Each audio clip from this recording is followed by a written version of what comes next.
이 길은 우리의 사상이나 우리의 다짐이나 우리의 결정이나 우리의 환경이 바꿀 수 있는 길이 아닙니다. 왜냐하면 구원의 길은 우리가 선택하는 길이 아니기 때문이에요. 세상은 구원의 길을 자기가 선택하려고 해요. 그래서 마음대로 구원의 길을 자기가 닦아요. 여러분, 내가 닦은 길이 과연 구원의 길이 될까요? 구원의 길은 인류가 인생이 닦을 수 없는 길이에요. 어떻게 죄를 범한 우리가, 죄 가운데 태어난 우리가, 여전히 죄 중에 있는 우리가 구원의 길을, 생명의 길을 닦을 수 있어요? 닦을 수 없는 거예요. 그래서 예수 그리스도가 하나님께로 가는 유일한 길, 생명의 길이라는 이 사실은 결코 변하지 않는 길입니다.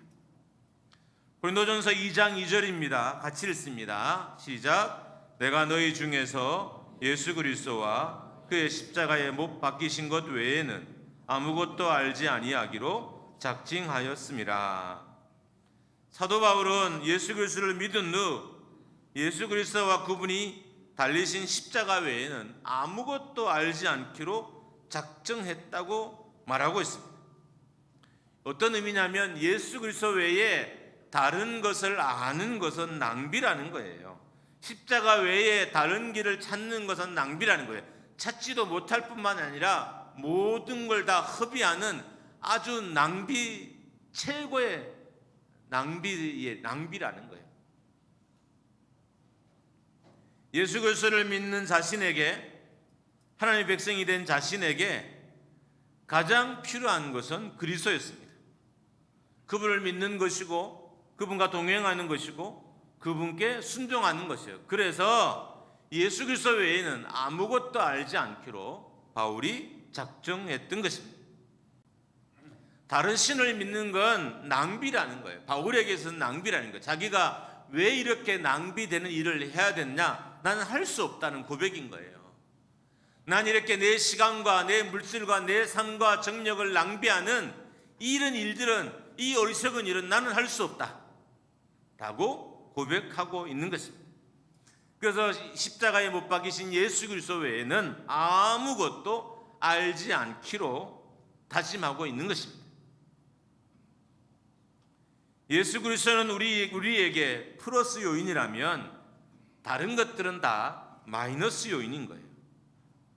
그러니까 예수 그리스도 외에 다른 것들은 동행하면 동행할수록, 순종하면 순종할수록, 믿으면 믿을수록 내 인생이 마이너스가 된다는 거예요.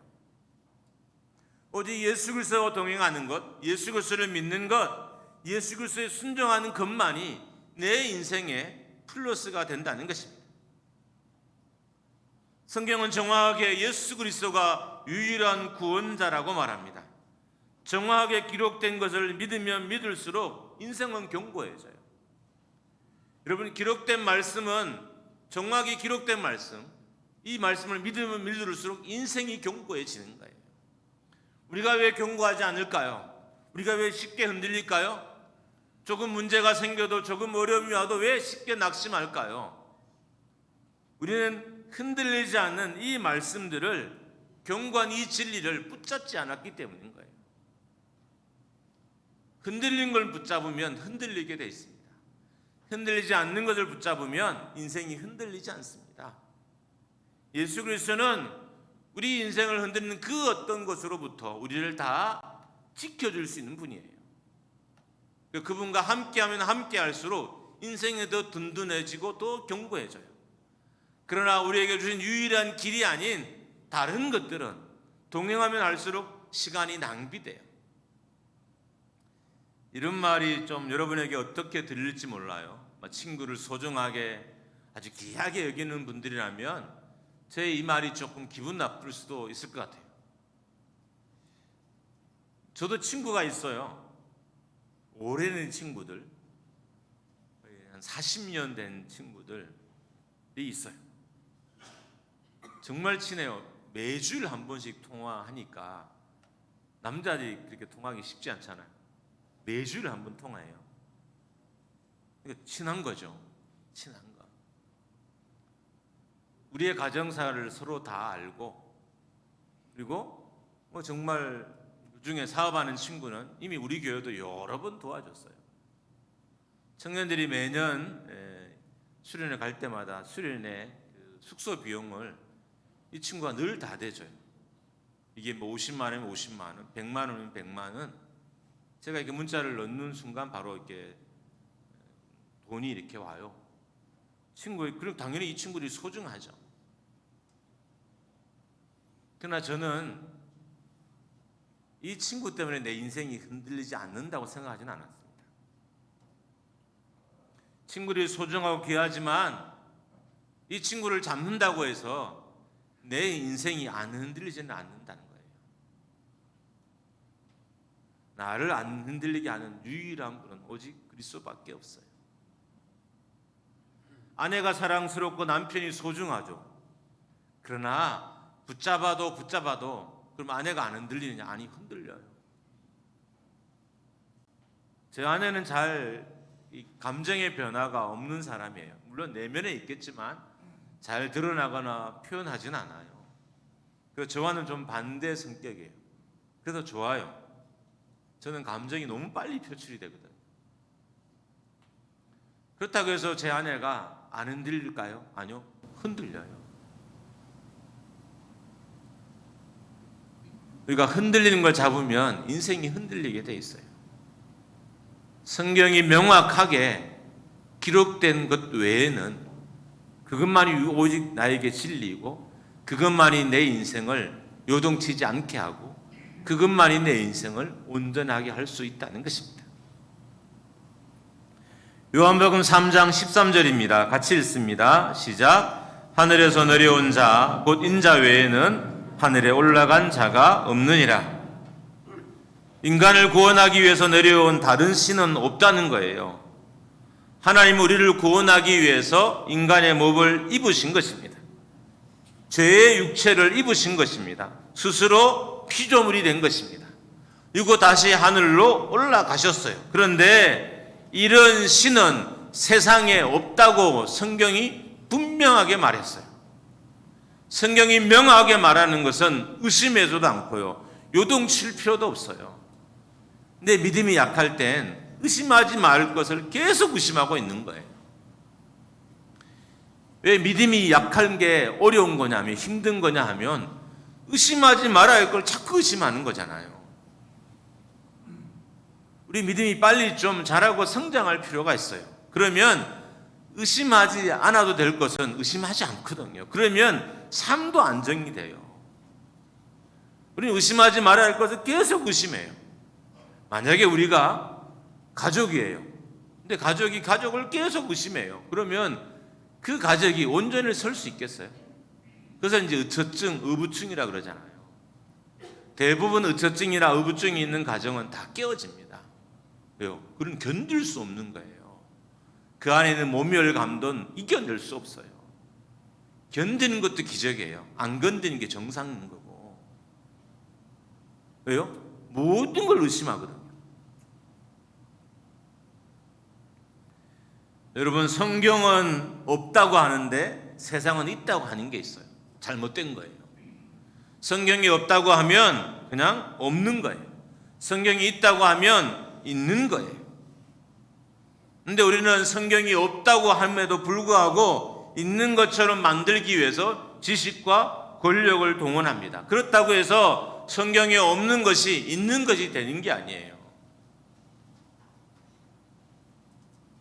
성경은 오직 우리의 구원자는 유일하신 독생하신 예수 그리스도라고 말합니다. 하나님도 유일하신 하나님이요, 독생자 예수 그리스도도 유일하신 아들인 것입니다. 영생은 유일하신 참 하나님과 보내신 자 예수 그리스도를 아는 것이라고 합니다. 여러분, 어떤 공덕이 있어도 어떤 어려움이 있어도 이 진리는 흔들리면 안 돼요. 삶이 아무리 요동이 쳐도 흔들리지 않는 진리를 붙잡고 있으면 인생은 순식간에 바른 자리로 돌아와요. 왜 믿음이 중요하냐면, 왜 좋은 믿음이 빛을 발하냐 하면, 좋은 믿음은 흔들린 걸 최소화하기 때문이에요. 그래서 빨리 제자리로 돌아와요. 성도들 중에 한 번 흔들리면 10년 걸리는 분이 있어요. 제가 와서 흔들리고 아직까지 계속 흔들리는 분이 있어요. 반면에 하루아침 흔들리고 많은 성도가 있어요. 누가 더 좋은 믿음이에요? 잠깐 흔들리고 나는 게 좋은 믿음이죠. 잠깐 흔들리고. 두 번째로 성경은 하나님의 말씀이라고 명확하게 말합니다. 이 성경이 인간의 소리가 아니라는 거예요. 인간의 법전이 아니고 인간의 윤리가 아니고 인간의 교훈과 도덕이 아닌 인간의 철학이 아닌 하나님의 말씀이라고 명확하게 말합니다. 디모데후서 3장 16절입니다. 같이 읽습니다. 시작. 모든 성경은 하나님의 감동으로 된 것으로 교훈과 책망과 바르게 함과 의로 교육하기에 유익하니. 말에는 능력이 있습니다. 여러분, 사람의 말도 능력이 있어요. 여러분, 우리는 말을 조심해야 될 것은 이 말에는 능력이 있어요. 신기한 것은 사람들이 이 말에 갇혀요. 왜 말에 갇히느냐? 말이 능력이 있기 때문인 것입니다. 어떤 사람들은 어렸을 때 못생겼다는 소리를 들은 거예요. 그래서 이 사람은 평생 이 못생겼다는 말에 갇혀가지고 다른 사람의 시선을 피하며 사는 거예요. 누굴 봐도 나를 못생긴 사람으로 볼 거야, 이렇게 생각하는 거예요. 엄마도 나를 못생겼다고 생각하는구나. 아빠도 나를 못생겼다고 생각하는구나. 친구도 나를 못생겼다고 생각하는구나. 우리 회사 과장도 나를 못생겼다고 생각하는구나. 심지어 내 아내도 남편 나를 못생겼다고 생각하는 거예요. 왜? 말에 갇히는 거예요. 왜 갇힐까요? 말에 능력이 있기 때문입니다. 어떤 사람은 너 영어 발음 좋다라는 이 말 한마디에 영어를 잘하게 돼요. 영어를 잘하게 돼요. 원래 영어를 잘하는 게 아니라 너 영어 발음 좋다, 이 한마디에 영어를 잘하게 된 거예요. 말에는 능력이 있어요.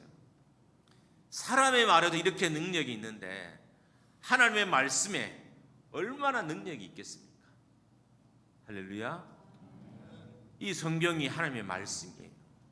이 말은, 이 성경은 곧 능력이라는 거예요. 어떤 능력? 인생을 고치는 능력, 인생을 새롭게 하는 능력, 인생을 변화시키는 능력, 인생을 치료하고 위로하는 능력의 말씀이 바로 이 성경이라는 거예요.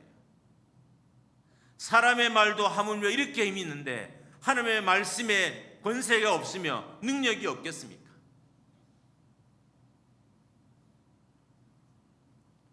창조주이신 하나님의 말씀, 하나님의 언어에는 능력이 있습니다. 성경은 하나님의 감동으로 기록됐습니다. 성경 말씀에 능력이 있습니다. 왜냐하면 하나님의 말씀이기 때문입니다. 성경에는 구원의 지혜가 있어서 믿으면 구원의 역사가 일어나고요. 그냥 단순히 도전을 받는 걸 넘어서, 은혜를 받는 걸 넘어서 구원의 역사가 일어나요. 왜냐하면 성경에는 구원의 지혜가 담겨 있기 때문인 거예요. 세상의 책들은 읽어도 구원의 역사가 일어나지 않습니다. 구원의 지혜가 담긴 책이 아니다. 그냥 교훈과 윤리와 도덕이 담겨져 있지 구원의 지혜가 담겨 있지 않은 거예요. 성경은 사람을 온전하게 하며 성경은 선한 일을 행할 능력을 갖추게 한다고 합니다. 이게 어떤 의미냐면 성경은 사람을 유능하게 만든다는 거예요.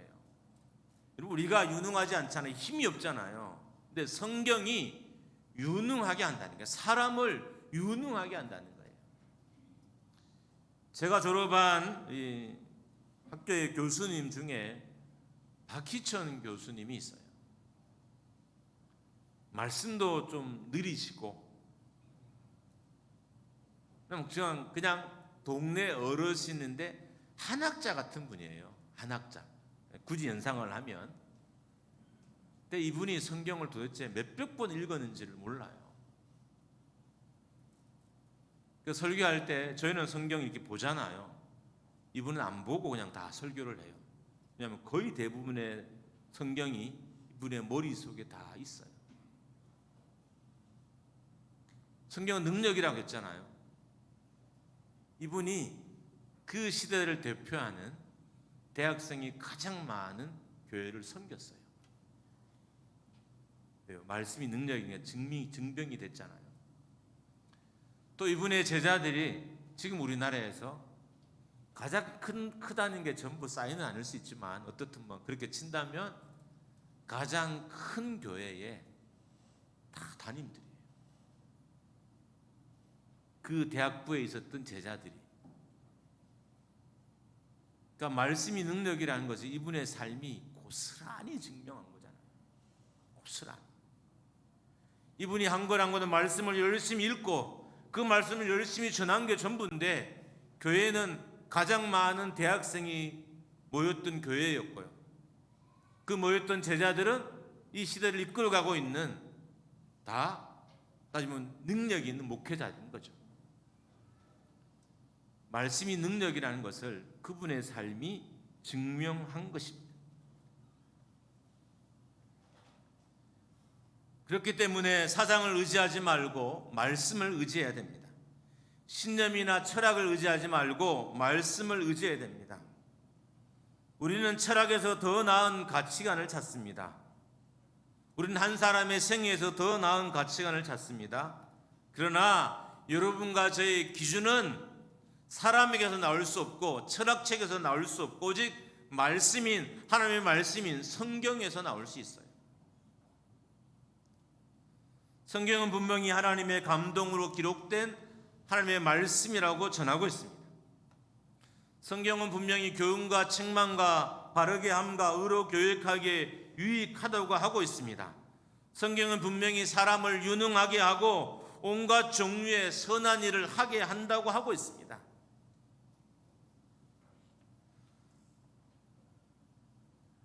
마더 테레사가 끝까지 캘커타에서 이 가난한 사람들과 함께 할 수 있는 동력이 두 가지가 있었어요. 하나가 기도고 하나가 말씀이었어요. 좋은 가치관이 아니에요. 계속된 기도가 끝까지 약한 사람들 편에 서 있게 했고, 그녀가 늘 묵상하고 읽던 말씀이 약한 자 편에 평생을 서 있게 했던 거예요. 사람에게 나온 가치관이 아니었어요. 인생의 생애에서 나온 어떤 사람의 생애에서 나온 좋은 교훈과 같은 기적적인 스토리에서 도전을 받은 게 아니었어요. 말씀에서 도전을 받고 평생을 헌신할 수 있었던 것입니다. 그러니까 인생과 교회의 최고의 권위가 곧 말씀인 거예요. 여러분의 인생의 최고의 권위는 말씀이고 여러분의 삶의 최고의 권위 또한 말씀인 것입니다. 그렇지만 이 하나님의 말씀을 마음을 열지 않으면 깨달을 수 없습니다. 하나님이 마음을 열어 하나님의 자녀가 된 자들에게 성경을 깨달을 수 있고 또 성경을 살 수 있게 하시는 거예요. 이제 말씀을 마치려고 합니다. 성경의 권위가 흔들리면 성경이 하나님 말씀으로 믿어지지 않습니다. 성경의 권위가 흔들리지 않았다면 저나 여러분이나 늘 이 말씀을 붙잡고 살아가고 있을 거예요. 제가 좀 고민이 하나 있어요. 이제 한 십몇 년 동안 성도들을 좀 가르쳐야 되는데 무엇을 가르칠까? 좀 고민이 있어요. 제자원리나 양육교재가 정말 많아요. 그런 양육교재로 예전처럼 다시 가르칠까? 아니면 남은 시간 동안 성도들에게 성경만 한번 가르쳐볼까?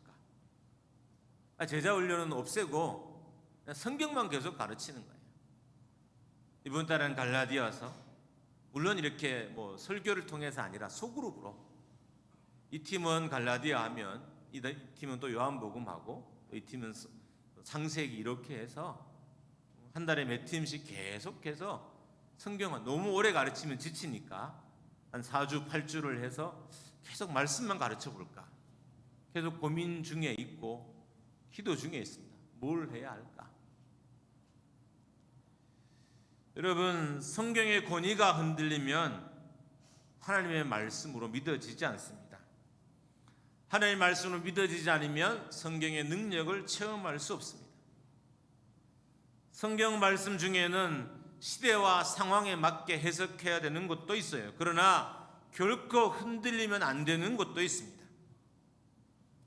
청년의 위기가, 다음 세대 위기가 무엇의 위기인지 아십니까? 말씀의 위기인 거예요. 우리나라에서 아이들에게 성경 암송을 열심히 시키는 교회들이 있어요. 놀라운 건 이 교회는, 이 교회 중에 주일학교가 안 되는 교회는 하나도 없다는 거죠. 저희도 말씀을 외우려고 제가 다 준비했잖아요. 유치부가 몇 개 외우고 초등 몇 개 외우고, 우리는 못했어요. 그러니까 말씀을 외울 수 있는 일을 시작하는 것도 대단한 일인 거죠. 그것도 영적인 기반이 없으면 말씀 외우는 일도 못해요. 외운다는 것도 엄청난 영적인 기반이 있다는 의미인 겁니다. 교회의 위기는 말씀의 위기입니다. 성도의 위기도 말씀의 위기입니다. 말씀을 말씀으로 믿을 때 시대가, 경제가 가져온 어려움들을 이겨낼 수 있는 것입니다. 교회가 변해야 하는 것도 있어요. 담임 목회자의 모습도 이젠 바뀌어야죠. 교회를 섬기는 중직자들의 모습도 이젠 바뀌어야 돼요. 고리타분 옷들을 좀 벗어버려야 돼요. 그렇지만 변하면 안 되는 것도 있습니다. 정확하게 기록된 하나님의 말씀, 이 말씀은 변해서는 안 되는 것입니다.